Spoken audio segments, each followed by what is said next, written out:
പെരിങ്ങാടിന്റെ ജീവകാരുണ്യ സാംസ്കാരിക ആധ്യാത്മിക രംഗങ്ങളിൽ നിറസാന്നിധ്യമായ പെരിങ്ങാട് കാത്തലിക് അസോസിയേഷന്റെ ആഭിമുഖ്യത്തിൽ ദൃശ്യ ശ്രവ്യ വിരുന്നൊരുക്കിയ കലാസന്ധ്യയും ആദരിക്കൽ ചടങ്ങും സംഘടിപ്പിച്ചു. പെരിങ്ങാട് പള്ളി അങ്കണത്തിൽ നടന്ന പരിപാടി പാവറട്ടി സെന്റ് ജോസഫ് തീർത്ഥകേന്ദ്രം വികാരി ഫാദർ ആന്റണി ചെമ്പകശ്ശേരി ഉദ്ഘാടനം ചെയ്തു. Catholic association president KL Shaji അധ്യക്ഷത വഹിച്ചു. കഴിഞ്ഞ 16 വർഷക്കാലമായി ജീവകാരുണ്യ രംഗത്ത് 15 ലക്ഷത്തിലധികം രൂപ ചെലവഴിച്ച, സ്വന്തം കാശിൽ നിന്നും TCയിൽ നിന്നും ചെലവഴിച്ച 50ഓളം കുടുംബാംഗങ്ങളുള്ള പെരിങ്ങാടിന്റെ സ്വന്തം പെരിങ്ങാട് പള്ളിയെ നെഞ്ചിലേറ്റിയ കാത്തലിക് അസോസിയേഷൻ ഇന്ന് നമ്മൾ ആഘോഷമായ തിരുനാൾ പ്രദക്ഷിണം നടത്തി. ആ തിരുനാൾ പ്രദക്ഷിണത്തിന്റെ രൂപക്കൂട് ഈ വിശ്വാസ സമൂഹത്തിന് സംഭാവന ചെയ്ത മഹത്തായ സംഘടന പെരിങ്ങാട് കാത്തലിക് അസോസിയേഷൻ. അതുമാത്രമല്ല, ഒട്ടനവധി കാര്യങ്ങൾ പള്ളിയില് പുതിയ പ്രീസ്റ്റ് ഇൻചാർജ് വന്നപ്പോൾ ഈ പ്രീസ്റ്റ് ഇൻചാർജിന്റെ സൗകര്യങ്ങൾ മുഴുവൻ ഏർപ്പെടുത്തിയ പെരിങ്ങാട് കാത്തലിക് അസോസിയേഷൻ.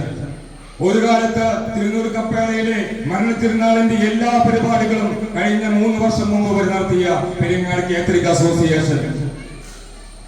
തിരുനൂർ കപ്പേളയിൽ നിന്ന് പാവറട്ടി പള്ളിയിലേക്ക് പാപപരിഹാര പ്രദർശനത്തിന് നേതൃത്വം കൊടുത്ത പെരിങ്ങാട് കാത്തലിക് അസോസിയേഷൻ. ഇത് മാത്രമല്ല, അന്ന് ജാർഖണ്ഡിൽ ഭരണകൂടത്തിന്റെ വികലതയാൽ മരണപ്പെട്ട സാസമ്മയ്ക്ക് വേണ്ടി ഇവിടെ പ്രതിഷേധങ്ങളും പ്രാർത്ഥനയും നടത്തിയ പെരിങ്ങാട് കാത്തലിക് അസോസിയേഷൻ. പെരിങ്ങാടിന്റെ ആധ്യാത്മിക സാമൂഹ്യ രംഗങ്ങളിൽ തങ്ങളുടേതായ വ്യക്തിത്വം അടിയുറപ്പിച്ച പെരിങ്ങാട് കാത്തലിക് അസോസിയേഷൻ. ആ കാത്തലിക് അസോസിയേഷന്റെ കലാസന്ധി ഇവിടെ ഈ വർഷം നടക്കുമോ എന്ന് എന്നോട് പലരും ചോദിച്ചു. ഈ കലാസന്ധി ഇല്ലേ ഈ വർഷം? നിങ്ങളുടെ കലാസന്ധി ഇല്ലാതെ എന്ത് പെരുന്നാളാണ്? ഈ കലാസന്ധിയില്ലേ? കൊടുങ്കാറ്റുകളും ഭൂകമ്പങ്ങളും ഒക്കെ അടിച്ചാലും ഈ കലാസന്ധിയും ഈ കൂട്ടായ്മയും ഇവിടെ നിൽക്കും എന്നുള്ളതിന്റെ അടിസ്ഥാനമാണ് ഇന്നത്തെ ഇവിടുത്തെ കലാസന്ധ്യ. പ്രിയമുള്ളവർ, ജനുവരി 1 മുതൽ നമ്മളൊക്കെ കത്തോലിക്ക കോൺഗ്രസ്സായി മാറുമ്പോൾ ഈ കാലത്തിന്റെ ചരിത്രത്തിന്റെ രേഖകളിൽ ഇന്നും കാത്തലിക് അസോസിയേഷന് അതിൻ്റെതായ സ്ഥാനമുണ്ട്. ആ കൂട്ടായ്മയ്ക്ക് അതിൻ്റെതായ ശക്തിയുണ്ട്. പെരിങ്ങാട് പള്ളി പ്രീസ്റ്റ് ഇൻചാർജ് ഫാദർ ലിവിൻ ചൂണ്ടൽ അനുഗ്രഹ പ്രഭാഷണം നടത്തി. ആദ്യ വ്രതവാഗ്ദാനത്തിന്റെ സുവർണ ജൂബിലി ആഘോഷിക്കുന്ന ഫാദർ ജോസ് പോന്നോറിനെയും വിവാഹത്തിന്റെ ജൂബിലി ആഘോഷിക്കുന്ന ദമ്പതികളെയും വിവിധ മേഖലകളിലെ മികച്ച വ്യക്തിത്വങ്ങളെയും യോഗത്തിൽ ആദരിച്ചു.